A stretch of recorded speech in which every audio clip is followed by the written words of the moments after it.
پیارے دوستوں، میرا نام ہے شہاب اور آپ دیکھ رہے ہیں شہاب وائس آفیشل۔ حضرت خالد بن ولید رضی اللہ عنہ کی بہادری کا واقعہ۔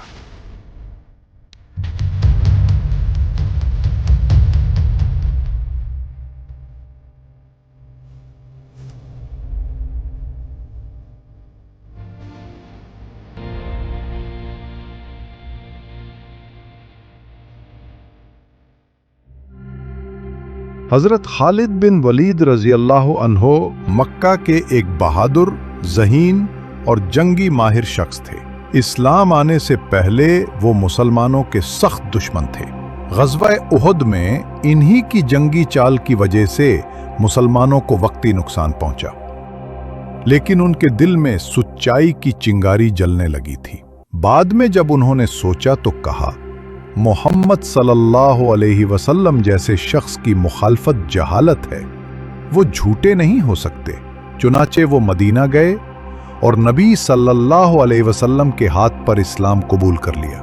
نبی صلی اللہ علیہ وسلم نے فرمایا، خالد، تم نے اسلام قبول کیا ہے، اللہ تمہارے پچھلے تمام گناہ معاف فرما دے گا۔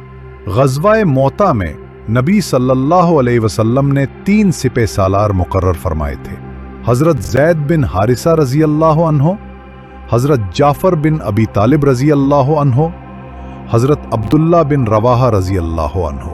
تینوں شہید ہو گئے۔ اللہ کے حکم سے نبی صلی اللہ علیہ وسلم مکہ میں بیٹھے اپنے صحابہ کو بتا رہے تھے، آنکھ میں آنسو رواں تھے۔ پھر بتایا کہ اب لشکر والوں نے پرچم حضرت خالد بن ولید رضی اللہ عنہ کے ہاتھ میں دے دیا۔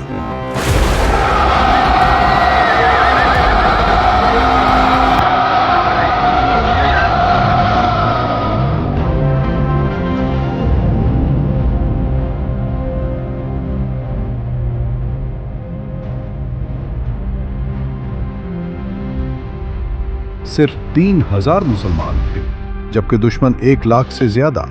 لیکن خالد بن ولید رضی اللہ عنہ نے ایسی شجاعت دکھائی کہ دشمن کے دلوں میں خوف بیٹھ گیا۔ انہوں نے لشکر کی ترتیب بدل دی تاکہ دشمن سمجھے نئی فوج آ گئی ہے۔ یہ چال کامیاب ہوئی، دشمن پیچھے ہٹ گیا اور مسلمان باعزت طور پر واپس مدینہ لوٹے۔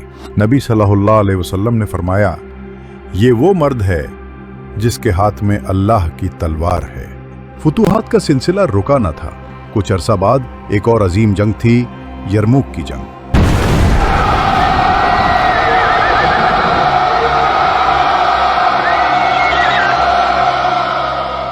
یہ رومی سلطنت کے خلاف تھی۔ خالد بن ولید رضی اللہ عنہ کی قیادت میں صرف 40,000 مسلمان تھے، جبکہ دشمن 2 لاکھ۔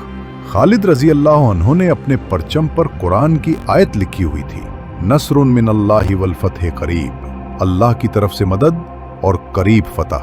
خالد بن ولید رضی اللہ عنہ نے اللہ پر یقین رکھتے ہوئے حملہ کیا اور چند دن کی جنگ کے بعد رومی فوج کو شکست فاش دی۔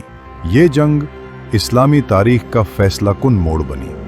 زندگی کے آخری اوقات میں جب حضرت خالد رضی اللہ عنہ بستر مرگ پر تھے تو وہ رو رہے تھے۔ کسی نے پوچھا، آپ تو اتنے بہادر ہیں، کیوں رو رہے ہیں؟ انہوں نے فرمایا، میں نے 100 سے زائد جنگیں لڑی ہیں، میرے جسم پر کوئی ایسا مقام نہیں جہاں زخم نہ ہو، لیکن دیکھو میں بستر پر مر رہا ہوں، کاش میں میدان جہاد میں شہید ہوتا۔ سبق اور نصیحت: ایمان انسان کو سچی بہادری، اللہ پر یقین اور صبر میں ہے۔ حضرت خالد جیسے لوگ امت کے حقیقی ہیرو ہیں۔